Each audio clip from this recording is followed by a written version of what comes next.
Welcome, everybody. Today we have Darius Santos, the co-founder of Dubb. Darius, welcome to the call. Thanks for having me. It's a pleasure. So, Darius, can you share a little bit about yourself and what led you to developing sales enablement technology?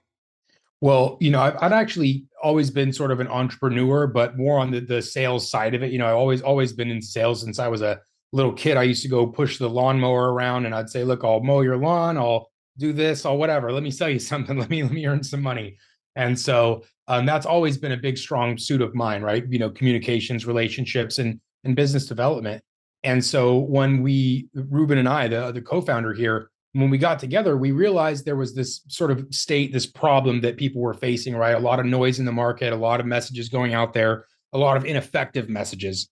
And so, becoming a writer, writing perfect emails maybe takes a lot of skill and time to develop. And we figured there's some easier way to do this that plays to my strengths, that plays to a lot of people's ability to differentiate themselves. You ask any salesperson, like, no, get me in a sales call. I'm good. I'm good from there, right? But that's when they're able to be a human and be themselves. And we needed a way to give that to people, especially as, prior to COVID, the world started to change even before COVID with this whole virtual environment, being able to not being belly to belly so often. And that we found a large need to be able to try to recreate that feel, that, relationship versus just transaction. And that's really what inspired us to create this tool was, how can we bring this sort of communication, but without, because like an email, you can send an email to 1,000 people. Zoom requires you to be right there. And what's the combination of both of those things? How can we be on video with a number of people at once? And so that's what we came up with. Right. And like you just said, with salespeople, they're like, just get me in front of people. I'm awesome if I can talk to someone. But honestly, just having someone's contact information in your computer system doesn't mean you're ever going to have a conversation with them. So you have to have some way to stand out and connect with people. And I think you're right. That personal video, I've even seen you do one where you have the person's name that you're holding up so that they know it's about them, or You got it. personalize the videos. But you feel like you know somebody. And I do like that personalization feature where it's just on the outside, because then you can use that video for lots of people and you're not recording a million Scale. videos. You got it. Yeah. Well, I was going to say, we partnered with one of the top sales trainers. Program, I think, is, last time we checked, #2 in the United States for sales training programs. Jason Forrest, he's again one of our case studies.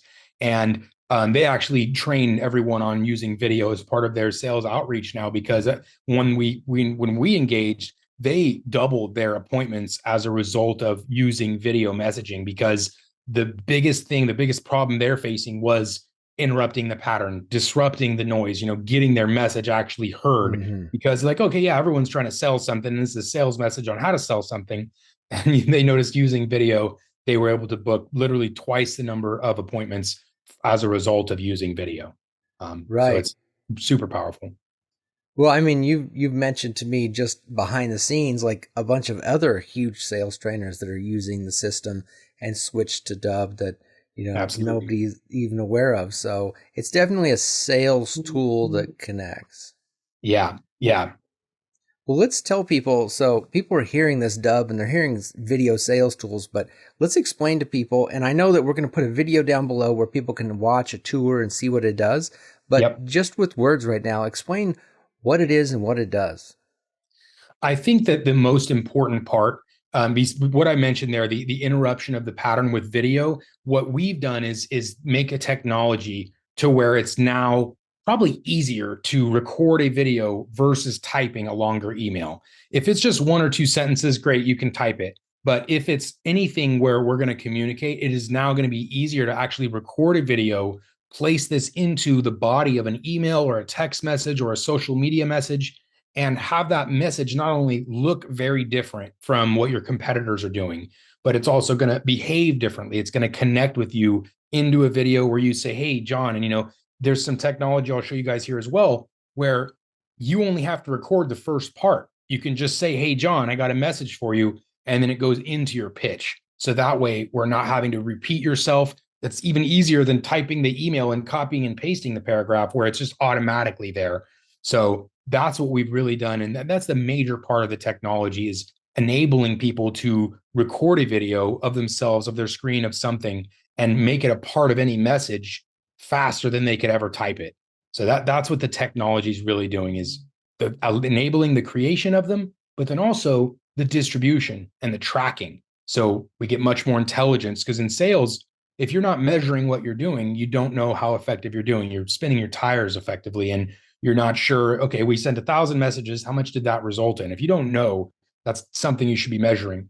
And every time we've measured that with Dubb and people have engaged, it's been a dramatic increase in the number of responses, the number of bookings, the number of replies. So that's why I always encourage you, if you don't already know your data, measure it a little bit first with some plain text, then try a video and watch the result, watch the difference come in. Yeah, and if I was listening to this, I would think, Dubb is primarily a tool for creating a one-off personalized video, but actually you guys set it up to where, it's a mass broadcast, or, you actually have sequences, so somebody could subscribe to something or get into your system, and they could have, a 6 month or 2 year follow-up sequence that you've already set up. So you're letting Dubb do the work, and then you just respond to booked appointments and stuff like that. Absolutely. And I mean, based on, again, the industry leading training from our sales leaders, we know that it takes a hybrid approach, right? You're not going to take a cold lead and put them into a workflow and convert those people at the best possible percentage. It's going to be a combination of a human touch point along with automated processes. They're going to give you that best chance to succeed without, working 100 hours a week or whatever, trying to call everyone and text everyone, do those things manually. So that's really what we've built in, and that's what we train on as well, is that hybrid approach of doing something really custom. When we're looking at large deal sizes, we shouldn't skip that step. But then at some point, when leads become unresponsive, or when you're beyond your ability to chase them down, that's when we need the processes to pick up the pieces that we're leaving behind.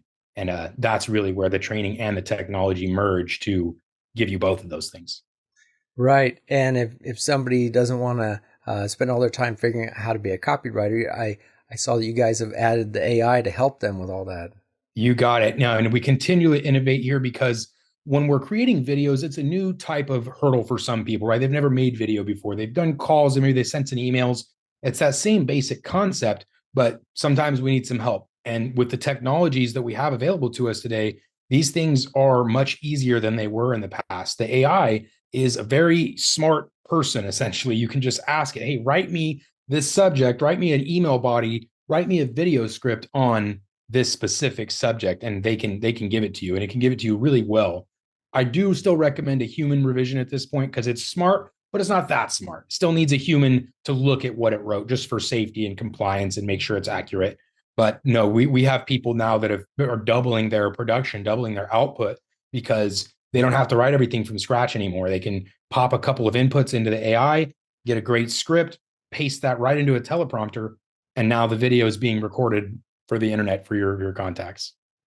Yeah, really nice. Well, there are multiple video programs out there, and some of them, I think, they generate content, but they're not really designed around conversion. And I hear a lot of stuff, so I have really two questions. Mm-hmm. What makes Dubb different? And then when we're done with that, do you have like some stats or figures that you can give people on some ideas on that they can walk away from the call with, on what increases engagement, what increases conversion, what wakes people up? Absolutely. So there's a two-part question, like you said. One thing that Dubb does differently is a lot of these video tools, they're sort of like one piece of the puzzle. Like you have a video editor tool, which is just designed to trim or edit or do something to a video. Or you have like a basic screen recorder that's just designed to capture a video of your webcam or maybe of your screen. Or you have like a marketing automation system that's designed to send emails or text messages automatically or in bulk. And there's not any one platform out there that's combining all of these technologies in one. It's combining the CRM, the marketing automation, video creation, video editing, as well as other pieces that aren't even sort of anyone else is doing, like the AI writing assistant. The teleprompter piece is absolutely part of only the best recorders out there right now. People prior to that, they were going purchasing all these things separately. They would go and purchase a video editor, and then purchase a teleprompter software, and then purchase a recording, 10 different pieces that we're combining. And so that's what I think Dubb has done really differently is put all the tools that you would need to accomplish a goal like this in one central location. And I'd say that the biggest improvements that people, I mean, there's a couple. One is just, it's surprising too, open rates. So HubSpot, Campaign Monitor, some other people that are monitoring a large number of emails, just the word video in the subject line is going to boost your open rates from 10+% beyond. So measure your open rates if you're not already. Add video to the subject line, just right in the front with a little emoji. Send the next 100, send the next 200, and then measure the responses, because you should expect at least a 10% increase in open by adding that one word to the email subject. Now, when it comes to the body, this again, HubSpot, Campaign Monitor, they make some crazy claims, like up to 300% increase in click-throughs. And now we have measured that. Absolutely. I've had like one of our case studies there has tripled their click-throughs from their outbound emails, mass emails. But I'm a little more conservative in what I'd say most people achieve. And that's probably closer to a 30% increase in click-through rates. So if you're sending 100 messages right now, you're getting 10 of them clicked on, you could expect 13 of your messages or more clicked on as a result of adding video. I've easily seen that doubled or tripled, right? But I would say conservatively, you could easily expect a 30% increase in click-through rates when it comes to responses. So email, text, social, measure those outcomes, the number of actions you've taken and the number of responses, and then measure that against the video use case. Because I would say 30% is the baseline of anything we've measured. It's always been usually beyond that 30%. Except when we go really high scale, like, tens of thousands of messages, then it averages like to 20+% increase. Some of our case studies very specifically measure that outcome. See, when you're measuring and you have all those numbers, it's just so helpful. When someone's just doing it, they're really not knowing if they're going in the right direction. So, and having things like the higher opens and higher click-throughs, people don't realize how dramatic that is. And if it's somebody who's debating on engaging with you, but you get the open, I mean, that's huge, because I mean, everything they have to open in order to do anything. Yep. And that's then step one. and then adding 30% click through, that's a really big deal. So at the end of the day, like when we measure it actually, and you see what does 30% more clicks mean for your company, right? Whether that's a booking link or a Zoom registration or a download of an attachment, 30% more of those, what would that result in most people's businesses is 20% or more outcomes like bookings or sales or opportunity. Mm-hmm. And so no, that's really the top of the funnel is where it starts, opens and clicks.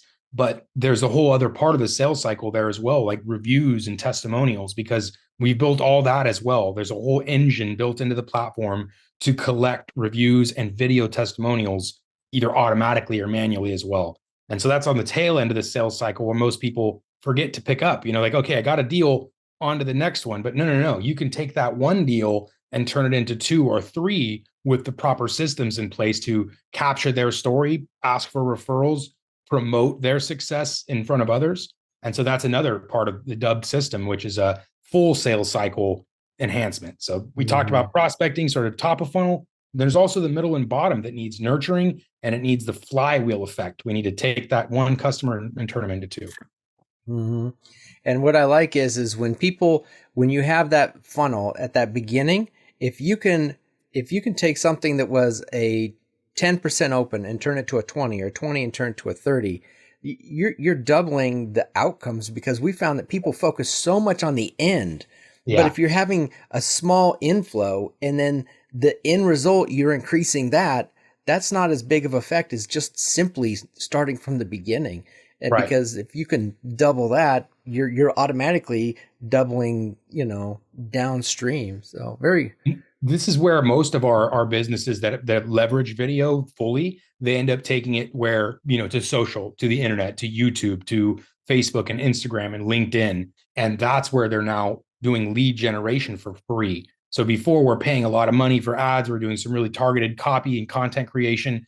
And with this, once people develop that skill, they're like, look at all the YouTubers, influencers, those types of people. That's how they're building these audiences. That's how they're building their businesses, is by putting usually video online. And once we develop that skill set, it enables people to really grow their business very quickly because we're no longer limited to paid advertising or cold calls or something. We can make one piece of content Hmm. that can go on all these social channels and potentially generate a whole bunch of new business.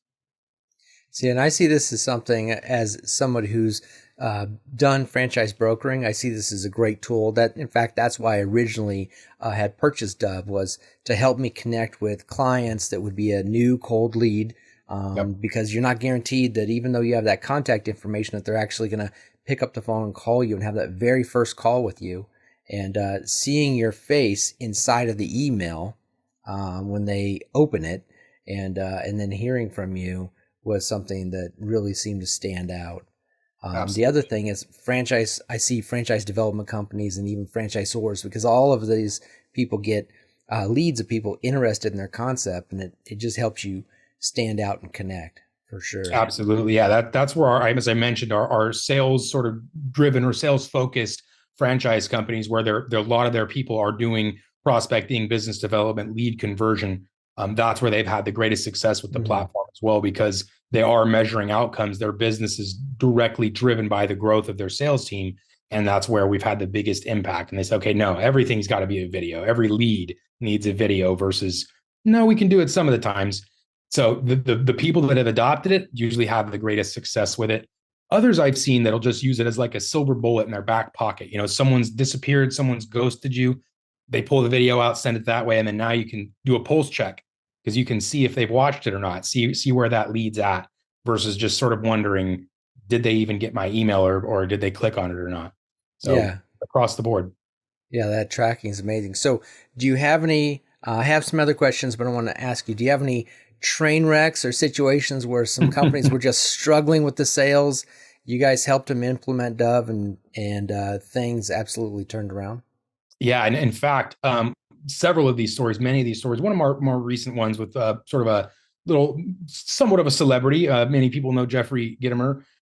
He's an old school sales leader, and they were using Active Campaign and their own email tools and plain text and engaging. They had a massive list, right? Over the years, he's built a massive list, and they were only getting a 10% click through rate on their mass emails to get people into events and stuff. And so we switched them over to Dubb and our email sender and added video to it. And as a result, he literally tripled they were up to 30% click throughs and more than Wow. double the number of the registrants on their next event when compared to their previous effort in Active Campaign. And so, like, they weren't doing anything wrong. It seemed like they were doing everything right, but not knowing that they could achieve literally double the number of registrants for their event by just making one simple switch, adding one video to one message to a large list of people, doubled their outcomes. So Mhm. that was one of my favorite success stories because it's a large list and he's sort of a micro celebrity. Like I said, lots of people know who Jeffrey Gitomer is, and the other part is they didn't know they had a problem, right? They weren't sitting there like, oh my God, we have this major problem. They were like, well, here's what we're doing and here's our result. And I was like, well, we can do a lot better than that, I think. So let's take a stab at this, and we did. We tripled their click throughs and doubled their event bookings as a result. So Well, that was one of my favorite stories. when you can take a sales organization, a sales training organization, and make those kind of gains with their numbers, you just have a great technology. Right. No, Well, exactly. That when the sales coaches and the sales leaders and the sales people are having great results with it, you're like, okay, this is the sales, this is the tip of the sales iceberg, and they know what they're doing. Especially when it comes to our coaches and consultants, because that's literally what they train on. That's their field of expertise. so shifting to just some of your insights from being in business, running a business like this, um, what are a few of the signs that when you see a business or talk to a business owner or somebody, that you can just tell from just speaking with them or watching them that they're struggling or Yeah. probably going to struggle? One of my biggest signs for that is the lack of measurements. When I talk to a team or talk to an organization and realize they're not measuring anything, right?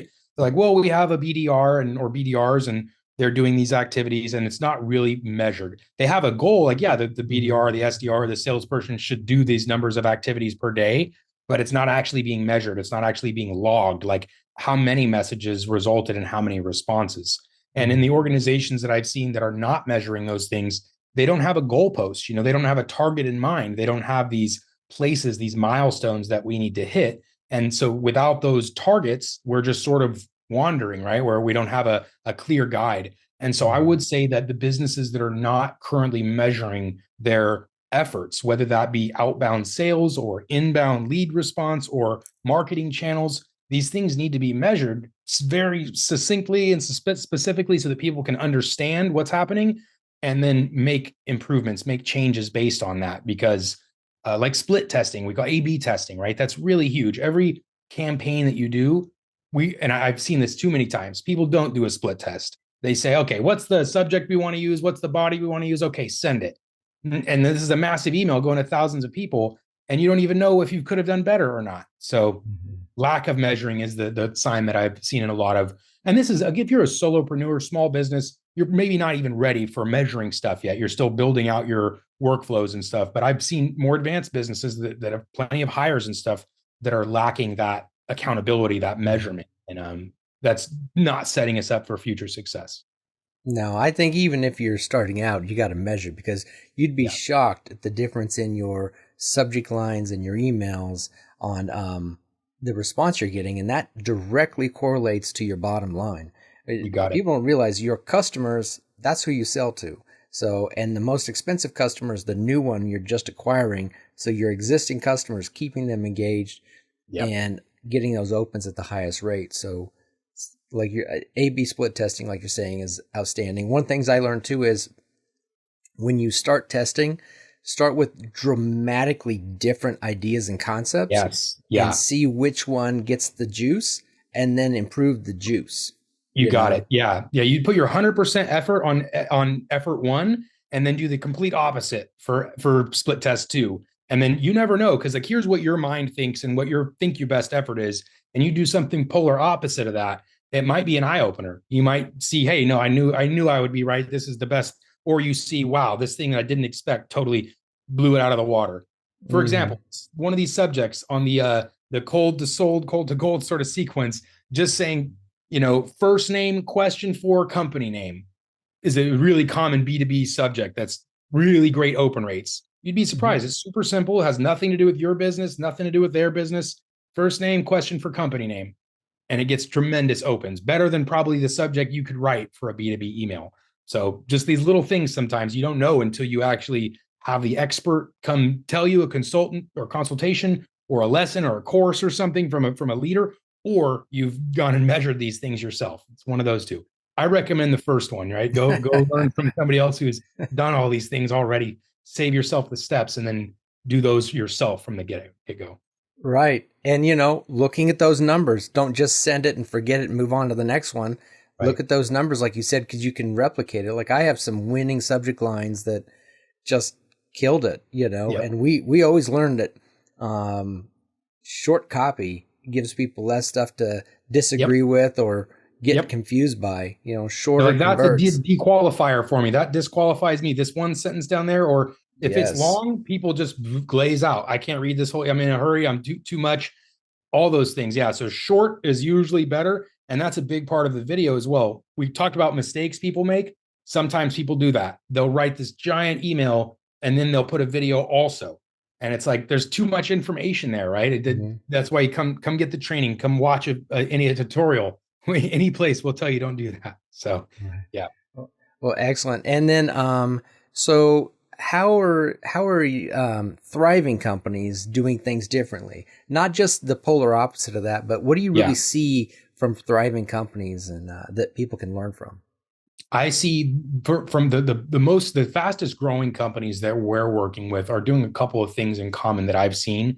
One is they're investing in themselves and their salespeople and their staff and their team and their technologies.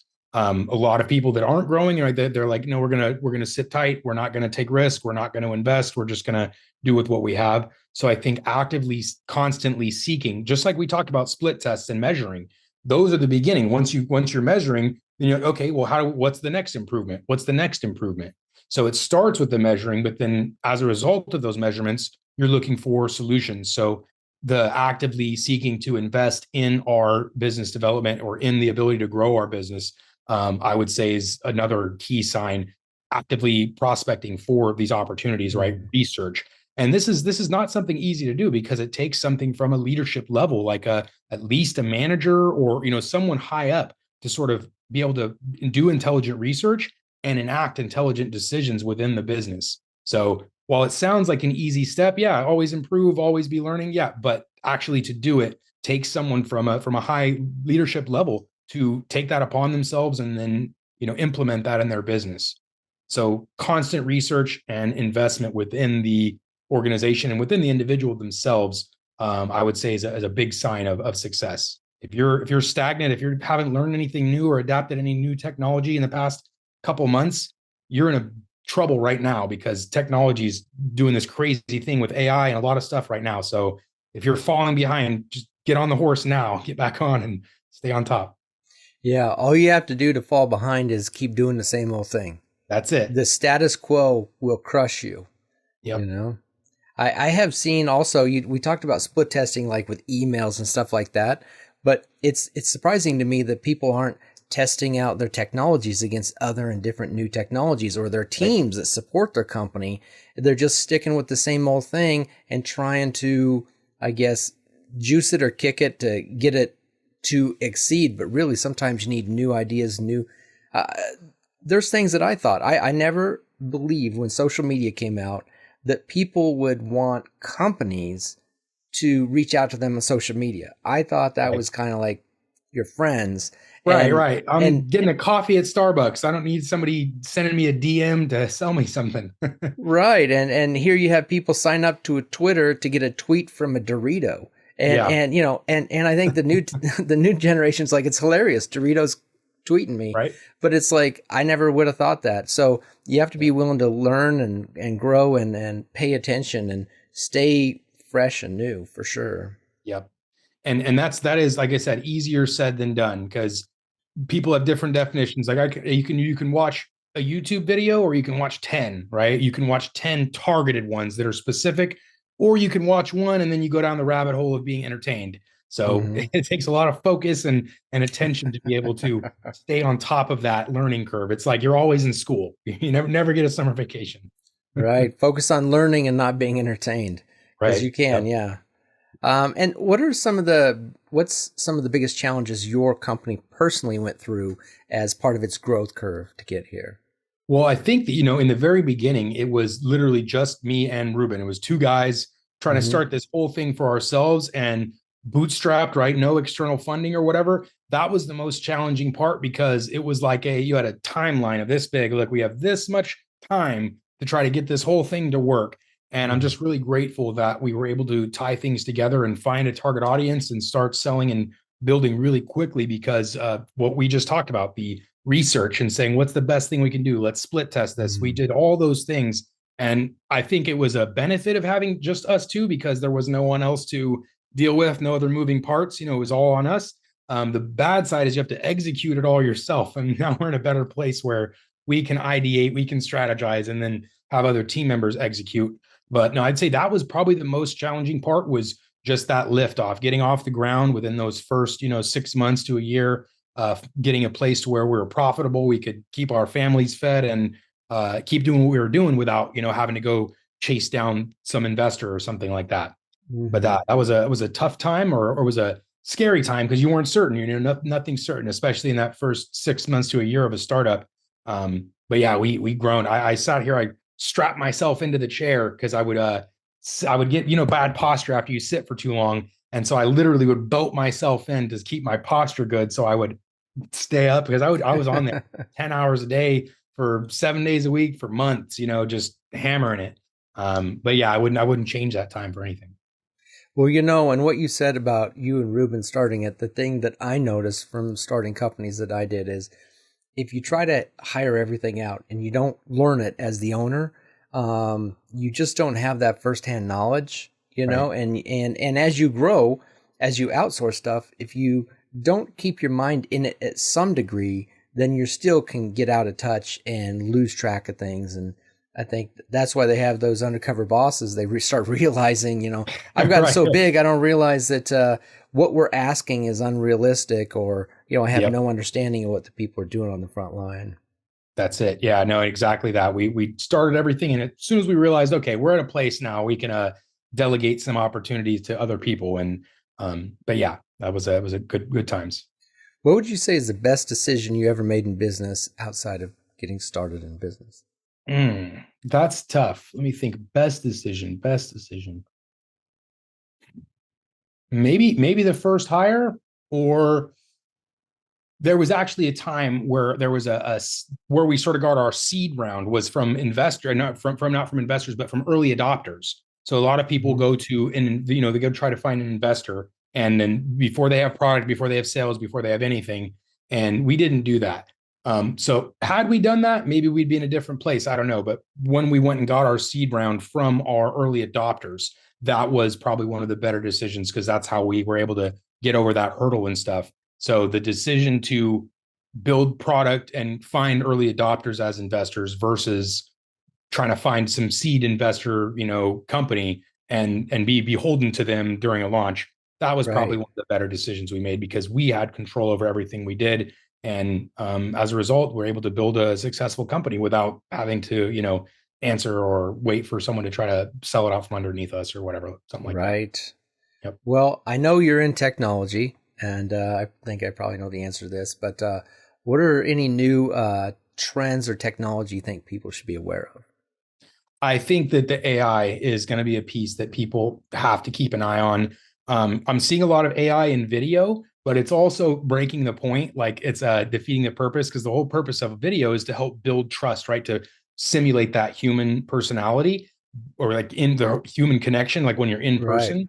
And then these AI things, they sort of look like a person, but there's a little difference. And when someone can tell that it's meant to be, hey, I'm a person, I'm going to help you, and they can tell it's not a person, then the Hmm. opposite effect happens, where this is the robot, and now I don't trust this thing as much because they tried to make me think it was a person, but it's not. So, but besides Hmm. that, the AI is going to be coming very fast, very far. It's already come a long way in a short time. And I think trying to understand how the applications can be used within your organization is definitely going to be beneficial. And just a pro tip here: as a writing assistant, everyone can use it right now to help you write subjects or bodies or copy or paragraphs or whatever. It's a really great starting point if you're at any kind of roadblock. But AI is definitely going to be the future here. SMS is another one, because text messaging is a rapidly changing landscape. Just like email many years ago, and it became more and more difficult to send email, more spam buttons, unsubscribe buttons, all that stuff. Text messaging is going that same direction right now, where there's a lot of consumers that are saying, hey, I'm annoyed with all these spam, scam text messages. And Hmm. so the providers, AT&T, T-Mobile, or the carriers, they're cracking down on, they're pushing back based on their constituents. And so Right. text messaging is the Wild West right now. Expect some major changes coming there as well. Right. I can see that. And didn't I see SMS that you guys are hooking people up with that? Yeah, absolutely. Because depending on the industry and the vertical and what we're selling, like anything to consumer, SMS is very popular. Like franchisees that are professional services, home services, things like that, they're very active in the SMS piece, because their constituents, their audience is very active. Consumers are more business to business. I would say the SMS is less popular with business to business, just because people are like, they're not giving away their business lines for text Hmm. messaging. It's like landline or something. So, Hmm. um, but yeah, for consumers, and then we've built in the SMS where you can do bulk stuff, you can do automated stuff, anything you can do with text messaging with or without video. We've added to the platform as well. Oh, very nice. Yeah. Well, um, Darius, I just want to thank you for sharing your insights with everybody today. And I Absolutely. want to tell everybody who's listening now, Dubb, as a video platform, when I first found it, I did a lot of research and I was most impressed with it because it does about everything. And if it doesn't, wait 2 weeks, because every time I'll ask, like I asked Darius a question about something that I said, do you do this yet? And he says, no, we don't. I'm sorry. He goes, but it's opening in about 2 weeks. It's coming in two So, weeks. Yeah. so I was like, well, that sounds like you already got it. So that Right. you guys just keep adding everything. And the biggest thing is keeping it simple, because you can grow and grow the complication. It's harder to expand while continuously simplifying and making things easy to use. So Yeah. I think video is the way to go. I know you can do it from your computer, but you can also just open it up right on your phone and send stuff right from your phone on the go. It's definitely a Exactly. good way to connect. It's, I would say, when the next time you're going to send a message, just imagine one message with a video where it says somebody's name in it. Like, okay, this is more of a personal approach, it's like a one-to-one example. But again, if you're talking to someone, they're going to make a large purchase, $100,000 purchase of a franchise or more. Imagine what you're going to send to that person, and then just imagine side by side. One is a plain text email, and the other one's a video that says something like, "Hey, John, opportunity," or something like, it's a personal video that you made just for them. If it's hard to imagine, then I would say just do the test and then see the result, right? Send a personal message to 5 people, plain text, send a video like that to 5 or 10 people and watch the result, because people will respond in ways that you've never received from plain text messages. And it's going to be positive. It's going to be outcomes. You're like, wow, this was so cool. And then when they meet you, you get that benefit too. You're like, wow, I feel like you're like a celebrity. I know you already, because they've gotten to see you and stuff. So it's just the most powerful way to build relationships. Beside, okay, if you're on the phone, great, spend a lot of time on the phone, but that's not scalable. You have to be on the person, one phone, one time. Zoom, same thing, it's not scalable. Whereas these video messages are, you can put one video on a social media channel or through an email campaign and engage thousands of people at one time globally. So Mm-hmm. I most scalable. agree. Whenever I have someone that asks me to meet for coffee, and I'm like, I'd go broke doing that. Like, I don't have time for that. you know, Right? Man, I mean, one coffee meeting a day. Okay. And as a result, no, that's not going to work. Yeah. you know. Well, this whole call has really been about engagement because it's getting people to get on the phone with you, getting people to book in with you. So it's really engagement and conversion strategies. And so I've asked Darius to, take his knowledge of, I don't know how many videos have gone through your system, but it is a massive amount. And Millions. Yeah. yeah, millions. And so to look through that and help us create some engagement and conversion strategies, and we're going to do a whole webinar on that for everybody who wants to get started with Dubb. So you can sign up with a free account. That is the way to get access to this webinar. We'll do it live. You can jump on. We'll gather some questions. We'll answer questions live, and then we'll save the recording for you. So that's just for us. This isn't like a big thing that's just going out there. It's just for you guys. So if you want to do it, you can sign up through that or click the link next to the video. Thank you, Darius. I really appreciate it. Appreciate you, brother. All right. See you guys there.